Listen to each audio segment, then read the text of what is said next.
Morning, gang. So, we're going to finally put 2020 to bed. It's over tomorrow at midnight. The ball will drop in New York City, and no one will be there to see it and celebrate New Year's Eve. But we'll turn the page on the calendar to January, and 2021 will commence. What will 2021 bring? More of the same. I have to apologize to everyone out there in media land that thinks that once 2020 is over and this international nightmare will come to an end, this isn't going to be a video to confirm your delusions. 2021 is inevitably going to be a mess. You don't believe me? Let's take a little trip back through time. Let's say today was December 30th, 2019. As of today, the economy is roaring. We're at the lowest rate of unemployment in 60 years. The stock market's at an all-time high. Consumer confidence is at an all-time high. Christmas is just finished, and it was the merriest Christmas ever if you judge that by holiday sales figures. People are working, and consumer debt as a percentage of GDP is 10% lower than it was in 2008. Happy times, the American dream. Enter the baby new year. Except this year, rather than wearing a diaper and having a cherub-like smile on his face, this year he has horns and a pointed tail. The year started out with President Trump still in the middle of an impeachment scandal. The Democrat Party was embroiled in their nomination process, but by now 3 candidates had already dropped out of the race, figuring they had no chance of winning: Joe Sestak, Steve Bullock, and Kamala Harris. Tensions in Iran were high, but nothing had happened yet to worry Joe Sixpack. Well, now Baby New Year was ready to wreak havoc. January 3rd, the United States kills Iran's top general and prolific terrorist Qasem Soleimani. On January 7th, a 6.4 magnitude earthquake hits Puerto Rico, and on January 8th, the Iranian Revolutionary Guard shoots down a Ukrainian passenger jet by mistake. Nice job, Baby New Year. You're only a week into 2020. On January 16th, the impeachment trial of President Trump begins, and the mainstream media is all aflutter with excitement. On January 22nd, China locks down the city of Wuhan and its 11 million people in an effort to control COVID-19, with the then official death toll of 17 and over 500 people ill. On January 26th, Kobe Bryant is killed in a helicopter crash in Los Angeles. On January 29th, the number of coronavirus cases in China passes those of SARS, with over 7,700 cases confirmed and 170 deaths. Yep, in a week, China's reported cases went up 15-fold and the death rate up 10-fold. Subsequently, on January 30th, the World Health Organization declared COVID a public health emergency of international concern at a meeting in Geneva. And on January 31st, the next day, President Trump initiated a travel ban to and from China and is immediately called a racist and a xenophobe for doing so. Baby New Year. What a stellar first month of catastrophes you created. How could you top this? To which Baby New Year responded, hold my beer. Enter February. Our first taste of Satan's spawn interfering in life is on February 3rd, when the Iowa caucuses are such a fustercluck that we don't know the results for weeks. Prelude to the coming political chaos for the rest of the year, huh? On February 5th, President Trump is acquitted on all charges in his impeachment trial, and the MSM goes on for days about the injustice that their 3-year smear campaign has failed. The following day, February 6th, the first COVID death in the U.S. occurs, though we aren't told about it for another 2 weeks. And a couple of days later, on February 9th, deaths from coronavirus overtake those of SARS, with 813 deaths worldwide and more than 34,800 supposedly known to be infected. At this point, Baby New Year, a tween by now, is just beginning to realize his true potential, as a couple of weeks later, on February 23rd, the first major COVID outbreak in Europe was in Italy, with 152 cases and 3 deaths, prompting emergency measures and the government locking down 10 towns in Lombardy. Xi Jinping also describes the country's COVID outbreak as China's largest health emergency since 1949 today. But the good news the next day. Harvey Weinstein, one of Baby New Year's older relatives, is convicted of rape. All this does is piss off Baby New Year, and he vows revenge. On February 25th, we get the shooting of Ahmaud Arbery in Georgia. That lights the fuse of racial tension. March comes in like a lion for the now teenage New Year, with more prominent candidates dropping out of the Democrat clown show, and Joe Biden's well on his way to securing the Democrat nomination after winning big over Bernie Sanders on Super Tuesday. Suddenly, on March 6th, we get a price war in the oil industry between Russia and OPEC. Low prices make production in the United States unprofitable, and while gas prices plummet, tens of thousands of people find themselves suddenly without work. March 9th, the first COVID lockdowns happen in Italy, as they now have 10,040 cases and 630 deaths. Teenage New Year snickers and rubs his hands together like a mad scientist, saying, "You ain't seen nothing yet." On March 11th, the World Health Organization declares COVID a pandemic with 121,564 cases worldwide and 4,373 deaths. A wicked smile crosses teenage New Year's face as the U.S. stock market has now plunged 20%, ending the bull market. 2 days later, on March 13th, Breonna Taylor is shot and killed by police officers executing a no-knock warrant in Louisville, Kentucky. On the 18th, the U.S.-Canadian border is shut down, and the following day, the first lockdowns in the U.S. occur as California orders people to stay at home. On March 24th, it's announced that the Summer Olympics will be postponed until 2021, and by March 26th, American cases of COVID-19 exceed all other countries, with 81,578 cases and 1,180 deaths. A record number of Americans file for unemployment, 3.3 million, according to the U.S. Department of Labor.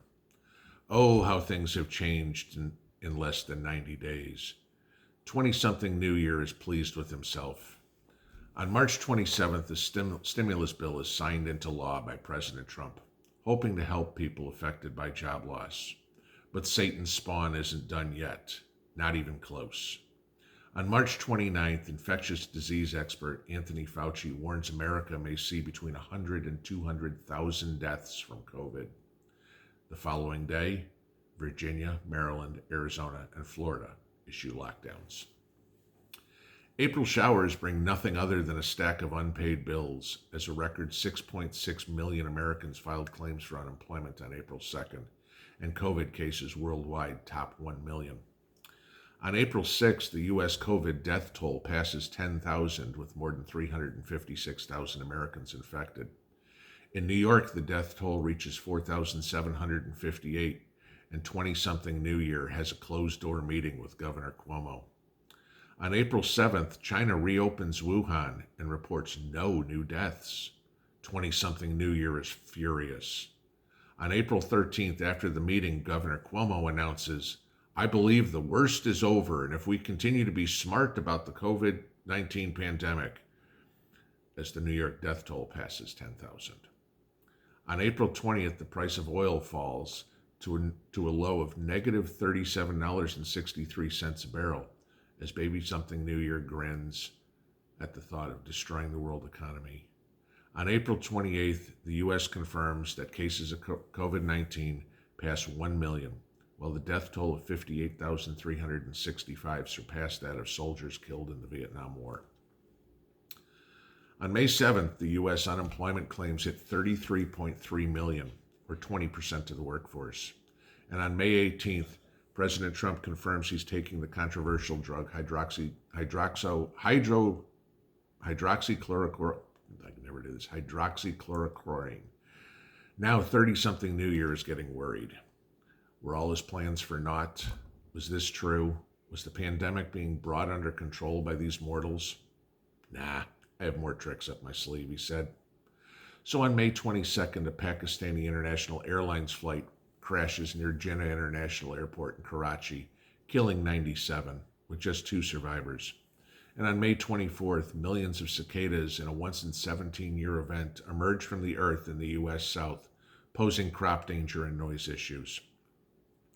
Then on May 25th, the coup de grace, the murder of George Floyd.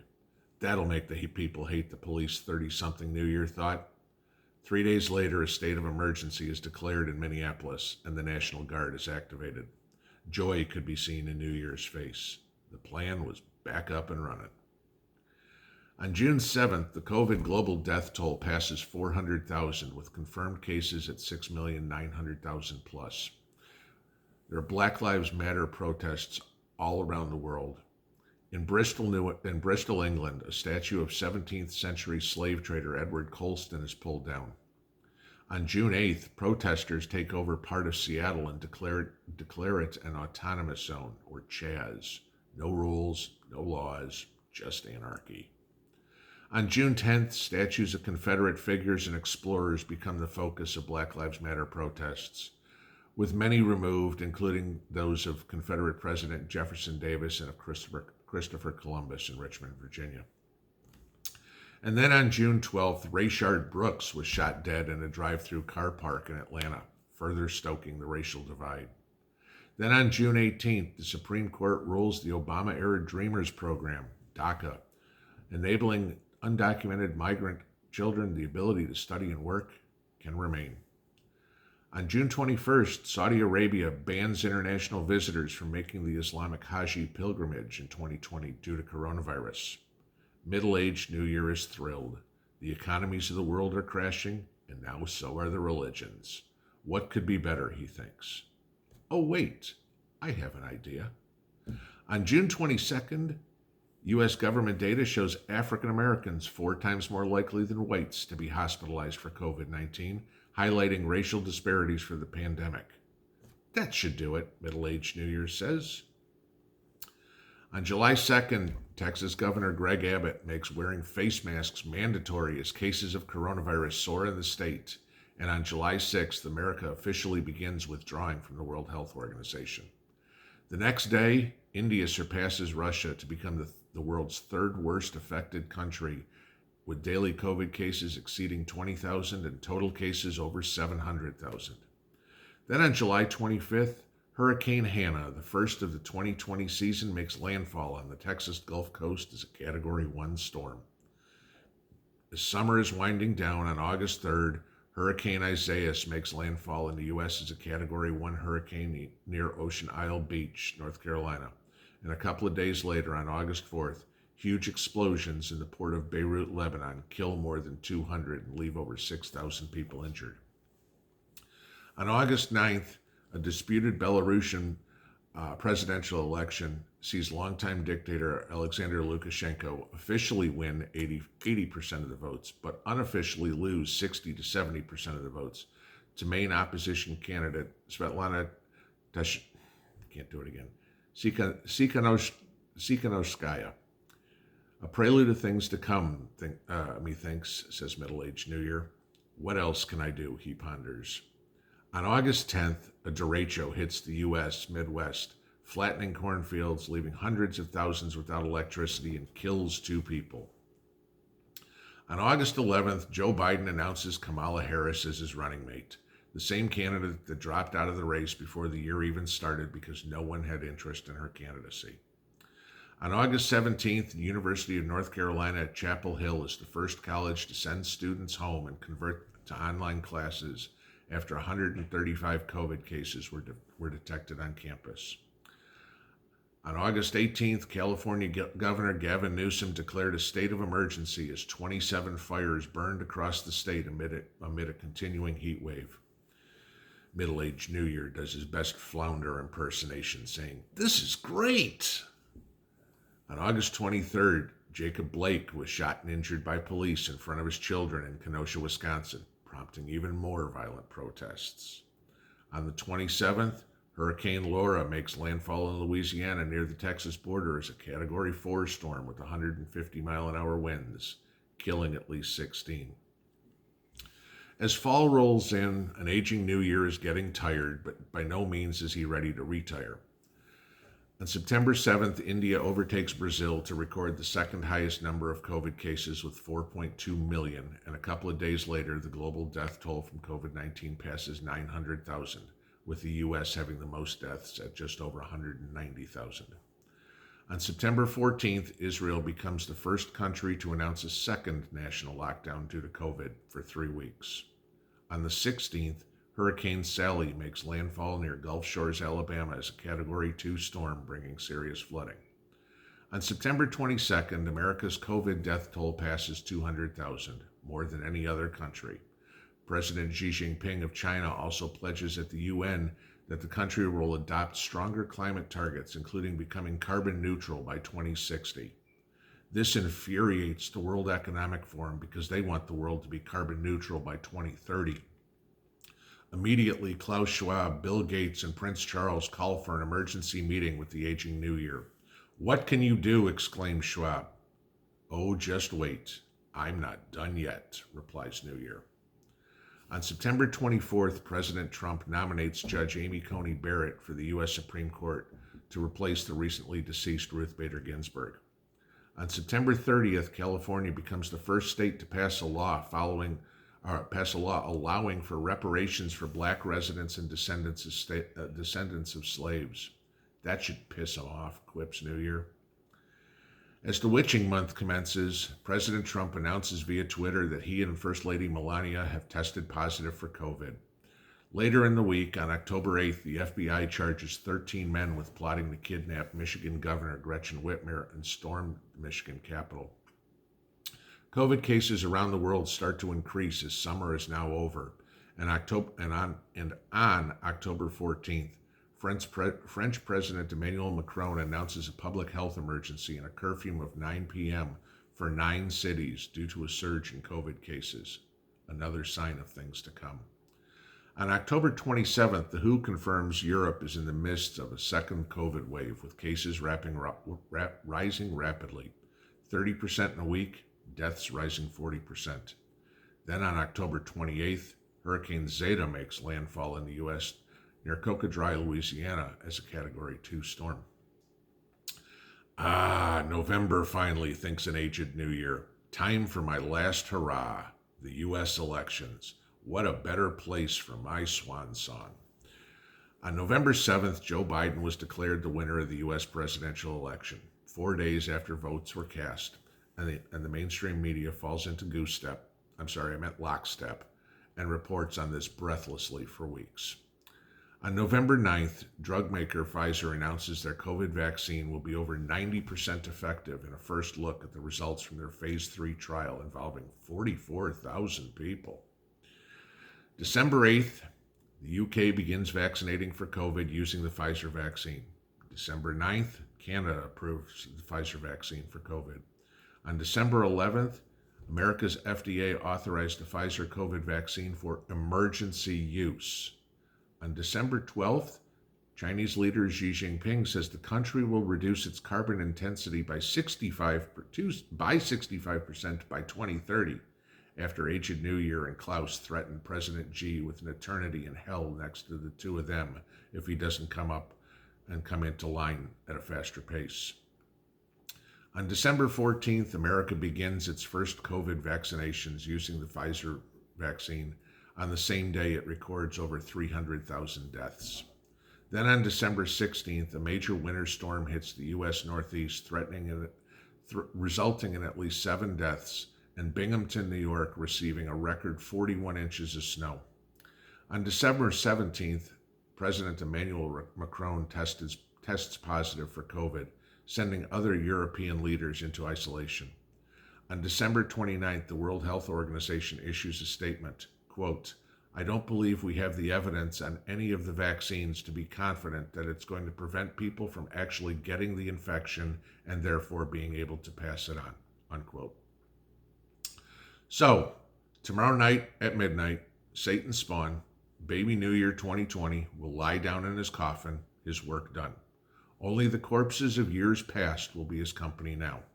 A baby New Year will be born Friday morning. Only time will tell if 2021's incarnation will be as evil as 2020's. But my bet is the precedence has been set. After all, 2021 will be the offspring of 2020. And as the old saying goes, the apple doesn't fall far from the tree. Keep prepping, folks. It doesn't look any brighter on the other side of the midnight. Pinball out.